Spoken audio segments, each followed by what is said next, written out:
Ya perlu saya jelaskan mengenai kuda lumping yang ada di Kecamatan Madukara. Kalau tidak salah 1 minggu yang lalu, tepatnya malam minggu itu ya, saya kira kurang pas ya, kurang pas gitu. Mestinya pemerintah bersama TNI Polri ini ya memberikan edukasi, pelayanan yang baik gitu. Jadi edukasi itu kan pelayanan atau penyuluhan kan gitu ya. Jadi jangan tanggapannya kan tuh ngertinya edukasi taunya dibubarkan mungkin gitu. Pemahamannya begitu, edukasi itu dibubarkan gitu. Mestinya harus ada penyuluhan. Kan kewajiban kita pemerintah. Iya kan pemerintah itu punya kewajiban. ASN, TNI, Polri dibayar pakai uang rakyat mas gitu. Itu kan pakai uang rakyat semua. Jadi mestinya kita memberikan pelayanan gitu. Kita kan digaji pakai uang rakyat. Nah kalau sekarang rakyat nanti menolak sama pemerintah bagaimana? Ini yang perlu dipahami. Kalau nanti rakyat sendiri menolak dengan pemerintah, iya. Kalau dari awas loh, hati-hati loh.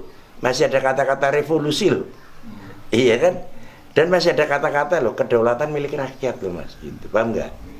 Pak, kalau dari laporan Pak, kalau untuk pengunjung sendiri seperti apa sih penonton Pak? Memang melebihi aturan atau seperti apa Pak? Enggak lah. Enggak, itu karena kesewenang-wenangan saja gitu, paham nggak? Mestinya kita yang bijak. Kalau memang ada yang duduk berdampingan, diingatkan. Kewajiban lah gitu, paham nggak? Jangan kita adigang-adigung, paham nggak? Mengeluarkan akunya hebat, itu jangan gitu, paham nggak? Nggak ada manusia yang hebat, paham nggak? Manusia ini dilahirkan di dunia untuk menjadi manusia yang lemah. Maka kita punya kewajiban untuk bisa saling bekerja sama yang baik, ya kan? Bersahabat yang baik, ya kan? Kalau kita dipercaya oleh masyarakat, mari kita berikan contoh yang baik, kan gitu. Lah kalau rakyat nggak boleh hiburan, ya kan? Hiburan di situ kan juga multiplayernya luar biasa, gitu. Di situ mendatangkan UMKM, ya kan? Seperti kemarin ada terjadi nenek-nenek nangis ke sini. Dia dagang pecel, ya kan? Modalnya duit 200.000 rupiah. Belum laku, baru nongkrong sudah dibubarkan. Yang namanya pecel ini kan barang busuk, ya kan? Nggak bisa ditimbun sampai besok, itu nggak bisa. Kalau kerupuk bisa dimasukin ke dalam plastik, nggak melempem, paham nggak? Lah kalau seperti sayuran udah direbus, paham nggak? Itu kan barang langsung busuk gitu. Apa kira-kira nenek itu punya kulkas? Kan nggak punya. Jadi kita melihatlah, pemerintah harus melihat di situ ada orang kecil, ada orang yang betul-betul sehari cari makan untuk sehari hidup gitu. Itu yang perlu kita pertimbangkan gitu. Saya atas nama pemerintah daerah sangat prihatin dengan atas kesewenang-wenangan itu, paham nggak? Itu sewenang-wenang sekali gitu. Apalagi membubarkannya pakai power yang luar biasa gitu. Mendatangkan BKO Brimob, paham nggak? Mobil Brimob banyak sekali dari Purwokerto gitu. Itu mau unjuk gigi, unjuk taring kekuatan atau mau bagaimana gitu, paham nggak? Kurang pas nih Pak. Nggak pas, nggak bener dah, nggak bener, paham nggak? Lah akhirnya masyarakat tersinggung. Masyarakat pun punya taring, paham nggak? Di situ ada yang menghasut, ya kan? Kedaulatan milik rakyat, paham nggak? Yang bayar pajak rakyat. Ini yang perlu kita pahami, perlu kita sadari. Negara ini bisa bangkit karena pajak rakyat, paham nggak? Negara nggak akan hidup, tidak akan berdiri jadi negara kalau tidak ada rakyat, kan gitu, paham nggak? Jadi marilah kita sama-sama dipercaya oleh rakyat.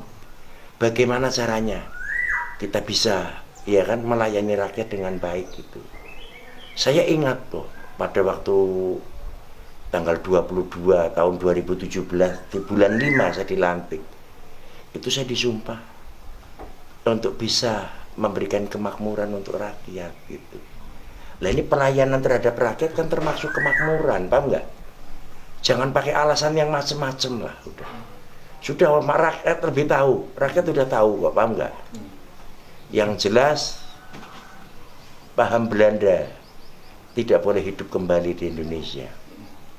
Mari kita bekerja yang benar dari rakyat untuk rakyat. Insya Allah kalau kita melayani rakyat dengan baik, rakyat juga imbal baliknya ada. Saya sudah merasakan kok. Saya melayani rakyat di Banjarnegara. Ternyata rezeki saya jibar-jibur, Mas. Yang namanya makanan, daging, ikan, semua datang berdatangan. Itu karena rakyat merasa dilindungi gitu, merasa dilayani gitu. Jadi jangan mikir belum apa-apa baru duduk sudah ya kan kepingin punya Pajero, punya Harrier, punya Alphard, paham nggak? Iya, yang diperes mana, yang mau ditonjok yang mana gitu, paham nggak? Janganlah itu. Terus Pak, ini Pak, terkait dengan viralnya pernyataan Pak Bupati Pak terkait dengan mengizinkannya istilahnya kesenian, terus pengajian ini seperti apa Pak menyikapinya Pak jenengan Pak? Dan jenengan siap bertanggung jawab ketika ada Saya 100% bertanggung jawab. Saya hanya menjalankan perintah pimpinan saya. Ini instruksi Menteri Dalam Negeri, paham nggak? Saya kepanjangan tangan Presiden, paham nggak? Saya hanya membaca di sini perintahnya Menteri Dalam Negeri ini, tolong. Pada halaman 5 di huruf H. Di situ menjelaskan gitu. Di situ menjelaskan kegiatan seni sosial dan budaya yang dapat menimbulkan kerumunan diizinkan dibuka maksimal 25%. Maka harus kita jalankan ini gitu, paham nggak? Ini kan sebuah kebijakan, kearifan pemerintah, paham nggak? Ini yang berpikir bukan otak bupati, paham nggak? Ini otaknya sudah super semuanya. Di Jakarta profesor doktor ya kan, apalagi ini yang menandatangani jelas. Yang menandatangani tanda tangan di sini Pak Muhammad Tito Karnavian, mantan Kapolri, paham nggak? Itu ahli semuanya, paham nggak? Jadi mestinya kita sebagai Forkompinda yang ada di Banjarnegara, mari kita ikutin aturan gitu, paham nggak? Jangan terus karena saya jadi bupati semaunya sendiri, saya jadi dandim semaunya sendiri, jadi Kapolres seenaknya sendiri, janganlah. Mari kita duduk bersama, kita baca bersama gitu, kita pahami gitu. Insya Allah nanti nggak jadi gejolak, paham nggak? Berarti memang sudah sesuai aturan ya Pak ya? Ya sudah sesuai aturan, kita bertanggung jawab kok. Kalau ada terpapar, ada apa silahkan. Kita punya 35 puskesmas yang siap ya Pak? Iya, kita punya 4 rumah sakit yang siap gitu. Dan kita udah sosialisasi, paham nggak? Apalagi yang diperintahkan oleh Pak Ganjar Pranowo, Gubernur Jawa Tengah gitu. Supaya jogo tonggo, paham nggak? Itu sudah kita RT RW sudah siap semua gitu, paham nggak? Sudah berjalan ya Pak? Sudah berjalan. Yang terpapar, yang baru OTG, paham nggak? Itu langsung karantina mandiri gitu. Karantina mandiri di rumah, paham nggak? Nanti dinas kesehatan yang datang ngirim obat gitu, paham nggak? Mungkin kan menjadi pro kontra kan karena kabupaten-kabupaten yang lain karena ada lonjakan ya Pak ya. Terus di sini dengan adanya itu menjadi viral, gimana Pak terkait dengan lonjakan itu? Ya silakan lah. Itu kan bupati masing-masing ya kan. Kalau saya membacanya seperti ini gitu. Penafsiran saya seperti ini gitu, paham nggak? Kalau bupati yang lain mau lockdown mau apa, monggo gitu. Kan tanggung jawab masing-masing kan gitu, bener nggak? Banjarnegara nggak akan lockdown berarti Pak ya? Nggak akan. Kita buka semuanya, nggak ada lockdown, paham nggak? Terkecuali memang betul, paham nggak? Yang mati sehari 50, 100, paham nggak? Kita yang mati cuman dari bulan Maret tahun 2020 sampai bulan Juni 2021, yaitu 15 bulan, itu ada tercatat 192 orang. Berarti rata-rata per bulan cuma 13 orang gitu. Dari jumlah penduduk 1.050.000 gitu. Wajar atau tidak kan gitu. Dan selama ini COVID di Banjarnegara memang bisa dikendalikan ya Pak, istilahnya Pak, dengan PPKM mikro itu ya Pak? Semuanya alhamdulillah bisa semua, paham nggak? Nggak tahu loh kalau ini dikondisikan, paham nggak? Nggak ngerti, paham nggak? Kalau punya kepentingan dikondisikan, paham nggak? Nggak ngerti, karena sekarang lumayan sih. Lumayan, paham nggak? Kalau karantina di rumah sakit kan lumayan klaimnya, paham nggak? Aku juga udah ngerti gitu, paham nggak? Lumayan, sekarang pada pinter-pinter gitu. Dan kemarin saya sudah ketemu sama salesnya. Ada salesnya namanya Bejo ya, mencari orang sakit, paham nggak? Untuk dipondokin di rumah sakit.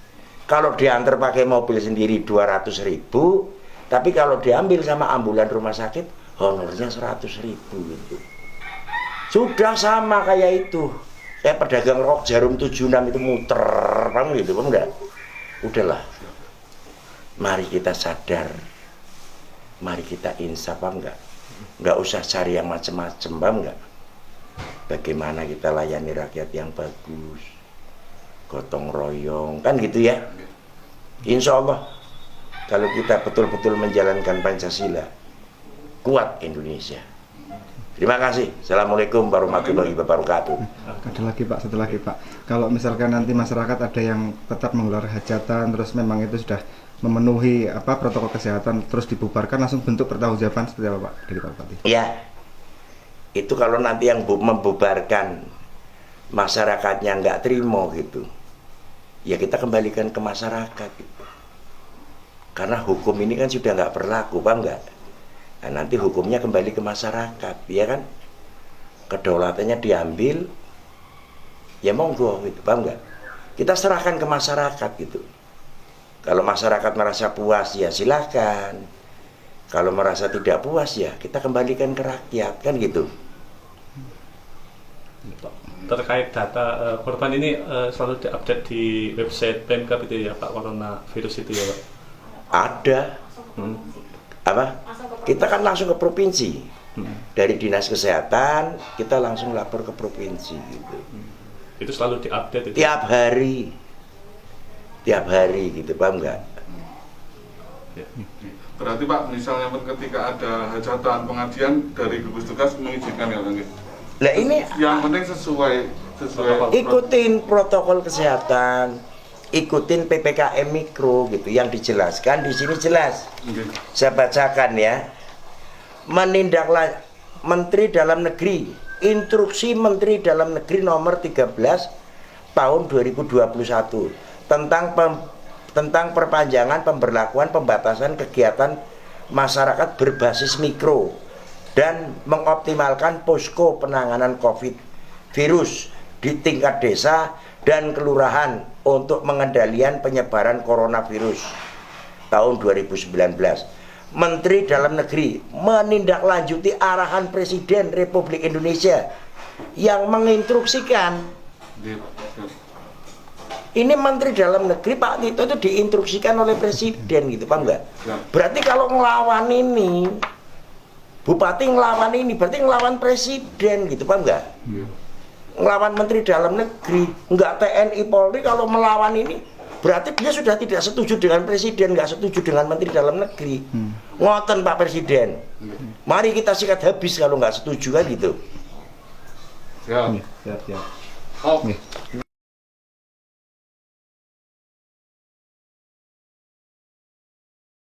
Semoga bisa dinikmati dengan baik untuk memperlancar perekonomian di wilayah Kayu Bima, Petir, Jambu, Tepan, Purwanegara. Saya berpesan kepada masyarakat, Pak Bupati bertanggung jawab sepenuhnya untuk kegiatan pengajian, kegiatan olahraga, kesenian, empik, monggo jalan terus. Tapi aja kelalen, protokol kesehatan harus jangan sampai tidak dipakai, harus dilaksanakan. Insya Allah kalau panjenengan bisa menjalankan prokes kesehatan, penyakit kopet meret serang Banjarnegara. Nggih, saya jelaskan menurut keyakinannya Pak Bupati, sing jenenge penyakit covid niku pilit ya covid, watuk ya covid, kenang gula darah ya covid, ludrek ya covid, kabeh dadi siji arane kopet. Iya mulai gendingan musik, keroncong musik, dangdut musik, musik rock musik, iya bukan? Langgam Jawa ya musik, jajal lagu host musik, ya ini pada baik, pilet ya kopet, watuk ya kopet, iya kan? Ya kabeh wong wis dah kaya beden-bedeni ora oleh lunga, hajatan ora oleh, olahraga ora oleh, sing oleh apa? Nah, kula nyuwun karo masyarakat, Pak Kades bisa melaporkan kepada Pak Camat kalau ada oknum-oknum yang menakut-nakutin, tolong difoto, wonge difoto, laporaken Pak Camat, mangke dilaporaken Pak Bupati. Pak Bupati akan menindak tegas. Siap. Ora usah wedi, ora usah apa-apa, sing penting jenengan prokes dinggo. Prokes dinggo karo mangan rames, iya bukan? Nah iya wong dhewek